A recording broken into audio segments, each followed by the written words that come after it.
Hello. हाँ, आज की क्लास हमारी करंट अफेयर की क्लास है 24 मई की। आज हाँ, आज से हमारी क्या है, D SSS की तैयारी स्टार्ट हो गई। अब क्या आपको वीडियो मिलनी स्टार्ट हो जाएंगी। एक बार मैं कलर चेंज कर लूँ। आज थोड़ी वीडियो लेट इसलिए आई है क्योंकि आज मुझे बहुत टाइम लग गया इसे मतलब ये वाली पीपीटी बनाने में। अब से वाइट में ही कोशिश करेंगे या थोड़ा सा क्रिएटिव करने की कोशिश करेंगे। तो आपको क्या है, D SSS की वीडियो मिलनी अभी स्टार्ट हो जाएंगी।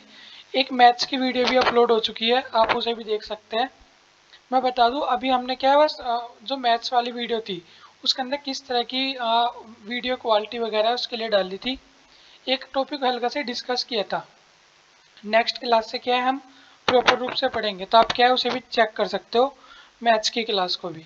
तो आज की क्लास स्टार्ट करते हैं। उससे पहले बता दूं, मोहल्ला क्लिनिक का जो एग्ज़ाम है उसकी सारी अपडेट आपको टाइम टू टाइम मिलती रहेंगी इसी चैनल पे। इसके अलावा D SSS की तैयारी हमने स्टार्ट कर दी है, उसकी भी प्रॉपर क्लास आपको क्या मिलती रहेंगी। अब तो स्टार्ट करते हैं पहला क्वेश्चन।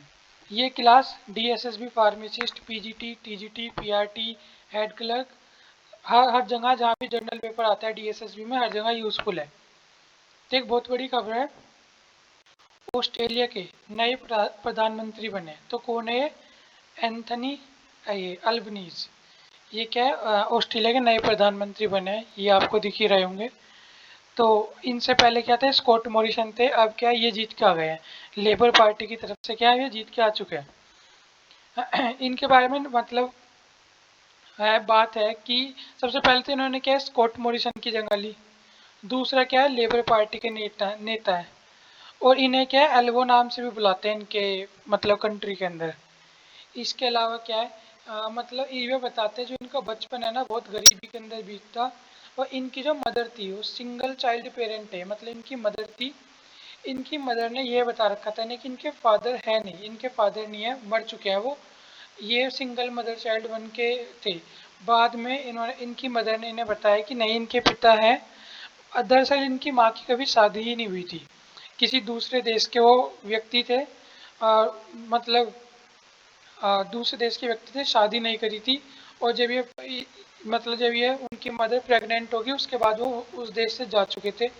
तो तब तो इन्होंने कभी मतलब तब तो इन्होंने कुछ कहा नहीं या कुछ करा नहीं। जब इनकी मदर की मृत्यु हो गई उसके बाद क्या ये अपने उन पिता से भी मिले। तो हमें ये बात ध्यान रखना है, हमें क्या याद रखना है, लेबर पार्टी के नेता हैं। अब ऑस्ट्रेलिया के प्रधानमंत्री कौन है? एंथनी एल्बनीज है। इसके अलावा ये क्या है, इनकी मदर, इनके बारे में तो खास बात है कि ये सिंगल चाइल्ड पेरेंट थे। इनकी माँ ने इन्हें बता रखा था कि बचपन में इनके पिता क्या है, मर चुके थे। ये चीज़ क्या है, हमें पता है। और ये बचपन बहुत गरीबी वगैरह में बीता। सेकंड क्वेश्चन है, क्वाड समिट मई 2022 किस शहर में आयोजित हुआ? आपको पता है ना, क्वाड समिट चल रहा है। ये भी कहाँ हुआ है? जापान के अंदर। और जापान कहाँ है? दिल्ली तो जापान में नहीं है, ये तो दिल्ली इंडिया है। न्यूयॉर्क नहीं है, सिडनी नहीं है, तो क्या है ये हमारा? टोक्यो। अभी जापान में तो चल रही है क्वाड की समिट। देखो क्वाड से क्या नजर आता है। ये क्या है हमारा? इंडिया। ये ऑस्ट्रेलिया जिनके भी प्रधानमंत्री बदले हैं। ये हमारा यूएसए। और ये क्या है हमारा? जापान। देखो ये चार चीज़ है, अगर इन चारों को हम मिला दे तो एक तरह से क्या, क्वाड्रिलेटरल बन गया। क्वाड्रिलेटरल मतलब चार चीज को क्वाड्रिलेटरल बोलते हैं ना, तीन हो तो ट्राइंगल होता है, एक क्वाड्रिलेटरल बन गया। इस क्वाड्रिलेटरल से इसका नाम क्या पड़ा है? क्वाड पड़ा है। इसके अंदर चार देश है, इंडिया, यूएसए, ऑस्ट्रेलिया और जापान। ये क्या है? पैसिफिक ओशियन और इंडियन ओशियन, इसकी सिक्योरिटी के लिए बनाया गया है क्या? Indo Pacific. अगर इसे हम बात करें इसकी, कौन सा कलर है सबसे अलग सा? ये वाला ले लेते हैं। तो ये क्या है, इस वाले रीजन के लिए है ये तो है ही पैसिफिक। और ये इंडियन ओशियन, इंडो पैसिफिक के लिए क्या है, क्वाड का गठन हुआ है। अभी इनकी मीटिंग कहाँ चल रही है? टोक्यो के अंदर। टोक्यो क्या है? जापान की राजधानी है।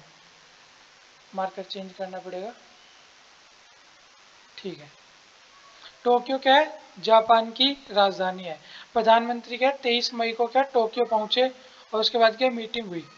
इसके अंदर आपने भी सुना होगा मीटिंग के अंदर भारत की तरफ से भारत के प्रधानमंत्री गए नरेंद्र मोदी, जापान की तरफ से फूमियो किशिदा, ऑस्ट्रेलिया की तरफ से क्या एंथनी अल्बनीज जो नए पीएम है, और यूएस के प्रेसिडेंट कौन है, ये बाइडेन। इस समिट का एजेंडा क्या था, देखो ये एक अलग बात हुई है इसके अंदर, इंडो पैसिफिक रीजन के लिए क्या डीकार्बोनाइज ग्रीन शिपिंग नेटवर्क तैयार किया। इसके साथ साथ मैं भी बताता हूँ, पहले ये कर लेते हैं। स्वच्छ हाइड्रोजन पे इंडो पैसिफिक की जलवायु की निगरानी, इंडो पैसिफिक देश की चुनौतियां अवसर पर चर्चा। जो ये हिस्सा है ना, ये जो चाइना वाला हिस्सा है, ये वाला जो चाइना वाला हिस्सा है, एक सेकंड में आपको दिखा देता हूँ।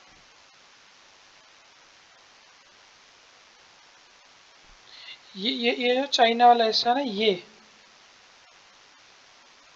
इसे क्या चाइना बोलता है कि साउथ चाइना सी है।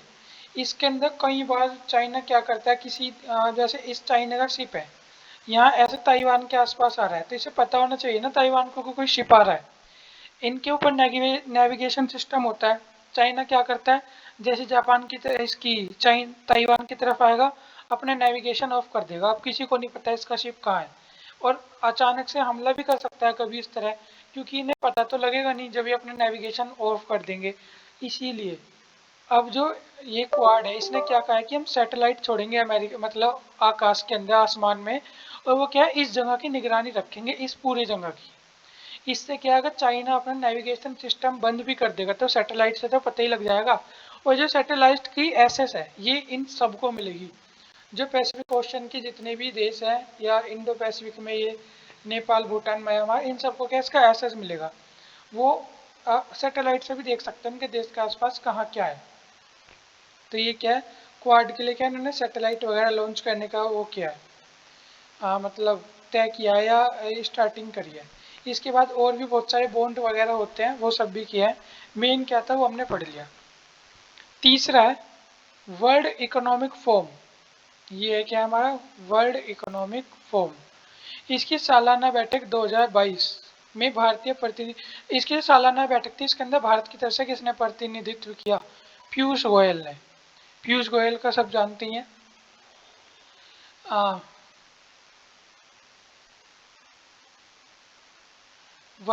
ये वर्चुअली मीटिंग हुई 22 से 26 मई तक, दो बार स्विट्जरलैंड में आयोजित हुई। इसमें क्या बहुत सारे देश और उनके लीडर ने क्या इस पर पार्टिसिपेशन किया। जो भारत के क्या वाणिज्य और उद्योग मंत्री है पीयूष गोयल, इन्होंने भी क्या यहाँ भारत की तरफ से क्या प्रतिनिधित्व किया। भारत सरकार की डेलीगेशन में स्वास्थ्य मंत्री पता ना, मनसुख लाल मांडविया, या हाँ मनसुख मांडविया कुछ ही बोल देते हैं। पेट्रोलियम और प्राकृतिक गैस मंत्री हरदीप सिंह पुरी, और वरिष्ठ अधिकारियों के साथ मध्य प्रदेश, तमिलनाडु, आंध्र प्रदेश, कर्नाटक, महाराष्ट्र, तेलंगाना, इन सब के ये क्या है जो मंत्रीज है क्या शामिल होंगे किसकी वर्ल्ड इकोनॉमिक फोरम की मीटिंग के अंदर। भारत की तरफ से प्रतिनिधित्व पीयूष गोयल करेंगे। इसके अलावा भारत के बहुत सारे नेता क्या इसके अंदर पार्टिसिपेट करेंगे।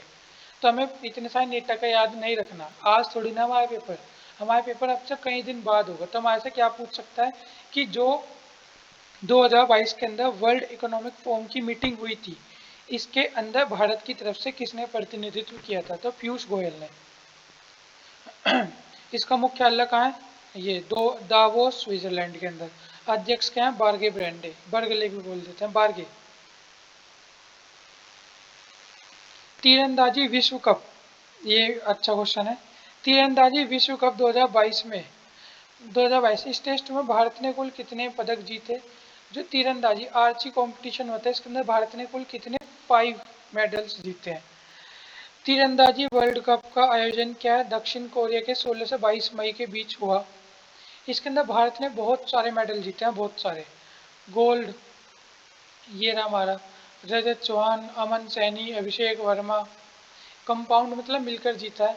सिल्वर इन्होंने जीता है, ब्रोंज ब्रोंज ब्रोंज, बहुत सारे क्या है मेडल जीते हैं। आप चाहो तो मैं इसे क्लियर कर देता हूँ, स्क्रीनशॉट लेके आप वीडियो को पोज करके पढ़ लेना।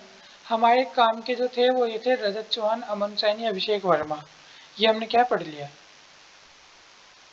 इसी तरह क्या भारत ने सरोल जर्मनी के अंदर जो ISSF वर्ल्ड कप जूनियर 2022 में कितने गोल्ड मेडल जीते, तो क्या 13 गोल्ड मेडल जीते। इसकी भी हमारे पास क्या लिस्ट है। International shooting sport federation, ISSF की फुल फॉर्म है। इसके अंदर भारत ने क्या 13 गोल्ड, 15 सिल्वर और 5 ब्रॉन्ज मेडल जीते हैं। ये रही इनकी लिस्ट।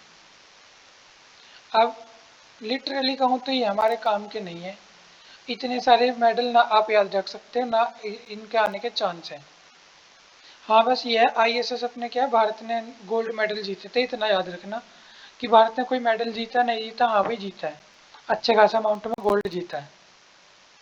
कोई चाहता है तो इसकी वो पढ़ सकता है।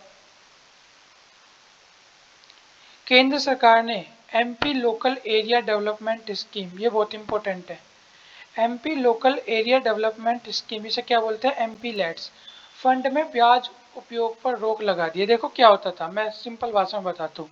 ये किसने, कंसोलेटेड फंड्स ऑफ इंडिया, इसने रोक लगा दी एक तरह से। देखो जो MP होते थे इन्हें क्या, कुछ रुपए मिलते हैं अपने एरिया का विकास करने के लिए, मतलब कुछ रुपए मिले, ये क्या है, मान लो आधा ही धन लगा पाए, अगर मैं मान रहा हूँ बहुत स्वच्छ छवि का नेता है, आधा धन ही लगा पाया, आधा बच गया धन, तो ये क्या करते थे, ये बैंक में जमा रहता था, तो बैंक क्या देता था, इसका ब्याज देता था। तो ये सरकार को मान लो इसे 5 करोड़ रुपए मिले, 5 में से इसने 3 करोड़ रुपए तो क्या है लगा दिए, कहाँ भी लगाए जैसे भी लगाए लगा दिए, अभी 2 करोड़ रुपए तो इसके ऊपर बच रहे थे। तो इससे सरकार को किस चीज़ का हिसाब देना होगा, 2 करोड़ रुपीज़ का, कि दो दो करोड़ रुपीज़ मेरे पे हैं, मैंने ऐसे ऐसे करके लगा दूंगा, लेकिन ये 2 करोड़ रुपए जो बैंक में रखे हैं, बैंक भी तो इसका ब्याज दे रहा है, इस ब्याज का यूज़ कौन कर रहा है, सरकार को तो इसका हिसाब नहीं दिया जा रहा, इस ब्याज का यूज़ तो मंत्री ही कर रहा है अपने लिए। तो इस पर रोक लगा दी भाई, कोई जो भी ब्याज मिलेगा वापस किसके पास चला जाएगा, केंद्र सरकार की तरफ। या तो आप सारा फंड लगाओ, अगर आप फंड नहीं लगा पा रहे हो सारा, तो जो भी ब्याज की राशि होगी वो सरकार वापस ले लेगी अपनी। आपको अगर 5 करोड़ मिले हैं तो 5 करोड़ पे ही आपको काम करना है, ब्याज का आपका कोई मतलब नहीं है। तो ये क्या है, इसके अंदर सिंपल वो है, मुझे उम्मीद है समझ आ गया होगा। 5 करोड़ रुपए दिए जाते हैं, पहले 3 थे, 1 थे, अब 5 हो गए। राष्ट्रपति ने किन 2 जजों की नियुक्त किया, अभी क्या 2 हाल ही में जज मिला है सुप्रीम कोर्ट का, कौन है, सुधांशु धूलिया और जमशेद बी पादरीवाला। ये क्या है, 2 नए सुप्रीम कोर्ट के जज बने हैं। बहुत ही जल्दी हमारे देश में क्या है, पहली महिला सुप्रीम कोर्ट की जज भी आने वाली है, तो बस वेट एंड वॉच, देखना कब तक आएगी। सुप्रीम कोर्ट क्या भारत की सर्वोच्च अदालत है। 26 जनवरी 1950 संविधान के साथ ही क्या है, ये भी क्या है अस्तित्व में आया। इससे पहले क्या फेडरल कोर्ट काम करता था। सुप्रीम कोर्ट में जज की नियुक्ति कौन करता है, राष्ट्रपति। इंपॉर्टेंट क्वेश्चन है। कार्यकाल क्या है, 65 वर्ष तक की उम्र तक। सुप्रीम कोर्ट के जज को हटाने के लिए संसद के दोनों सदनों में 2/3 बहुमत प्रस्ताव होना चाहिए। पता है ना, संसद लोकसभा और राज्यसभा। इन्हें ना जब इन्हें हटाते तो इन्हें क्या बोलते हैं, राष्ट्रपति को हटाने को महाभियोग बोलते हैं। महाभियोग की सेम प्रक्रिया इसके अंदर होती है। पहले क्या है, 50% वोट से यहाँ से एक मुद्दा उठाया जाता है किसी भी सदन से कि हम जज को हटाना चाहते हैं। अगर 50% लोग राजी है, उसके बाद क्या है, इस सदन में वोटिंग होगी। इस सदन के अंदर क्या है, 2/3 लोगों को अगर हाँ कह दिया कि हाँ ठीक है हम इसे हटाना चाहते हैं, तो ये चीज़ क्या है, दूसरे सदन में पास जाएगी। दूसरे सदन में भी वोटिंग होगी, अगर यहाँ भी 2/3 बहुमत आ गया कि हम हटाएंगे, तो सुप्रीम कोर्ट के जज को हटाया जा सकता है। इसका मतलब आप समझ गए होंगे, इतना आसान नहीं है सुप्रीम कोर्ट के जज को हटाना। ऐसा हमने क्यों किया, ताकि जो हमारी न्याय व्यवस्था है वो मंत्रियों से ना डरे। नहीं तो कल ही को मतलब कोई जज कोई फैसला दे, पार्टी क्या कहेगी, आज ले तुझे हम आंदे तो लोकसभा में आ, तुझे 50% वोट के हिसाब से यहाँ से भी महाभियोग कर देंगे, 50% यहाँ से भी। लेकिन अगर 2/3 चाहिए होगा, तो इतनी सारी सीट एक पार्टी पे तो होना मुश्किल है। तो क्या है, यहाँ होगा तो अगर मान लो लोकसभा में है तो राज्यसभा में नहीं मिलने की, तो उसे इतनी जल्दी हटाया नहीं जा सकता किसी भी सुप्रीम कोर्ट के जज को, या राष्ट्रपति भी वो उसे भी नहीं हटाया जा सकता। तो इसलिए ऐसी व्यवस्था बनाई गई है कि ताकि जज वगैरह दबाव में ना जाए किसी पार्टी के। बांग्लादेश ने भारत को किस बंदरगाह के उपयोग की पेशकश की है। अभी बांग्लादेश ने क्या है, भारत को कहा है कि आप चाहो तो हमारा ये बंदरगाह यूज कर सकते हो, कौन सा, चटगांव। चटगांव बंदरगाह को यूज करने की क्या इजाजत दे दी है। बांग्लादेश की प्रधानमंत्री शेख हसीना है, ठीक है, भारत को चटगांव की मतलब एक तरह से पेशकश की कि आप चाहो तो इसे यूज़ कर सकते हो। इससे हमारा फ़ायदा तो है, बांग्लादेश का हमारे से ज़्यादा है। जो भी हमारा सामान ट्रांसपोर्टेशन से यहाँ से आएगा, हम यूज़ करेंगे तो किराया देंगे हम इसका, तो इससे क्या बांग्लादेश को भी रिवेन्यू जनरेट होगा, तो इसका भी फायदा ही है।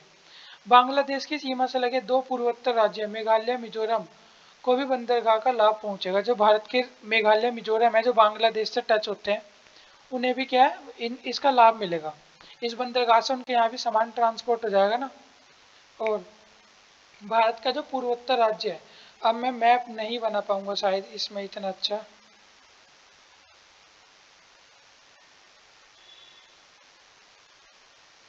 भाई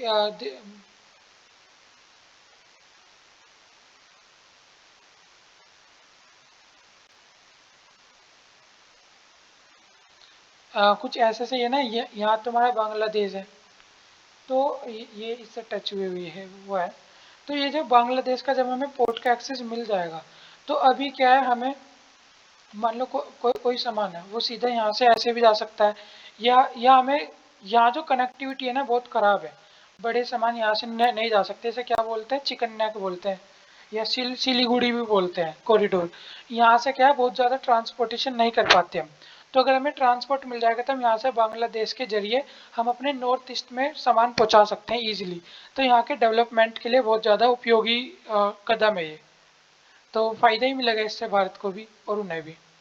इन्फोसिस के नए सीईओ और एमडी किसे बना दिया गया है, तो सलील पारेख को क्या है नए सीईओ और एमडी बना दिया दोबारा। पहले भी यही थे, अब भी क्या यही है, 2027 तक यही रहेंगे। हाँ, अगला अंतर्राष्ट्रीय जैव विविधता दिवस कब मनाया गया। आपको पता है 22 मई को मनाया जाता है जैव विविधता दिवस।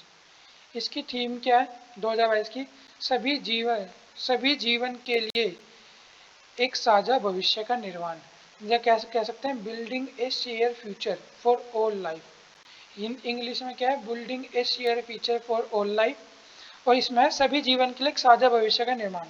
कोई भी जीवन हो, आपका हो, किसी जानवर का हो, किसी और व्यक्ति का हो, किसी जैसे आप अगर आप किसी भी मतलब आप सब पढ़े लिखे हो, आप तो नहीं मानते होंगे, लेकिन अगर कोई सोचता है मैं सुपीरियर हूँ, ये इंसान इन्फीरियर है, तू अपने आप कुछ ही मान ले, लेकिन ये इसे भी इतना ही अधिकार है जीने का जितना तुझे। तो ये क्या है, इसकी थीम यही है। अब ये तो मैंने अपनी अपनी तरफ से कुछ भाषण सा दे दिया। इसका जितने भी जीवन है, कोई भी इंसान है, जीवन है धरती पे, इंसान नहीं किसी का भी, जानवर का, इंसान का, किसी का भी, उनके लिए एक साझा भविष्य का निर्माण। हम भी ग्रो कर रहे हैं तो हम उन्हें मार के ना ग्रो करें, उनके साथ ग्रो करें। एक तरह से सस्टेनेबल डेवलपमेंट जैसी थीम है इसकी। दोबारा देख लो, सभी जीवन के लिए एक साझा निर्माण, साझा भविष्य का निर्माण। ये तो हमारी हो गई। DSSB की हम अच्छे से तैयारी करेंगे।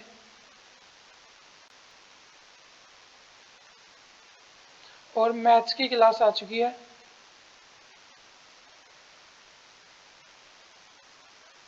तो आप मैथ्स की क्लास भी देख सकते हैं। और इसके अलावा हाँ, मैथ्स की क्लास आ चुकी है। इसके अलावा धीरे धीरे और भी क्लासेस अपलोड होनी स्टार्ट हो जाएगी। अब क्या हम DSSB की तैयारी पे ध्यान देंगे। और जो हमारा मोहल्ला क्लिनिक है, उसकी भी जो भी प्रोसीजर होगा बिल्कुल ज्वाइनिंग तक का, वो सारा आपको इस चैनल पे अपडेट मिलता रहेगा। फिलहाल हमारा फोकस क्या है, DSSB पे रहेगा। मैं ये चीज़ और बताना चाहता हूँ, अगर आपके घर में कोई भी आपका भाई बहन या कोई भी अगर कोई टीचिंग फील्ड से भी तैयारी कर रहा है, एक तो उसके खुद के सब्जेक्ट होते हैं साइको वगैरह जो भी है, एक क्या जर्नल पेपर आता है, तो जर्नल पेपर सेम होता है चाहे कोई टीचिंग का हो, हेड क्लर्क का हो, कोई भी हो। तो अगर कोई टीचिंग वगैरह की तैयारी भी कर रहा है तो वो भी क्या है, ये ही करंट अफेयर, यही मैथ, DSSB लेवल की ही मैथ कर रहे हैं हम, तो ईजिली क्या है DSSB लेवल की मैथ भी कर सकता है। रीजनिंग भी हम उसी लेवल की करेंगे। और क्या नाम, रीजनिंग के मिक्स क्वेश्चन कर लेंगे, कभी कभी टॉपिक कर लेंगे। और भी जितने भी सब्जेक्ट है सारे हम DSSB लेवल से करेंगे। तो कोई भी किसी भी DSSB की तैयारी कर रहा हो वो क्या इस क्लास को ईजिली ले सकता है। तो बस यही चीज़ मुझे बतानी थी। Thank you so much. आज की वीडियो में इतने।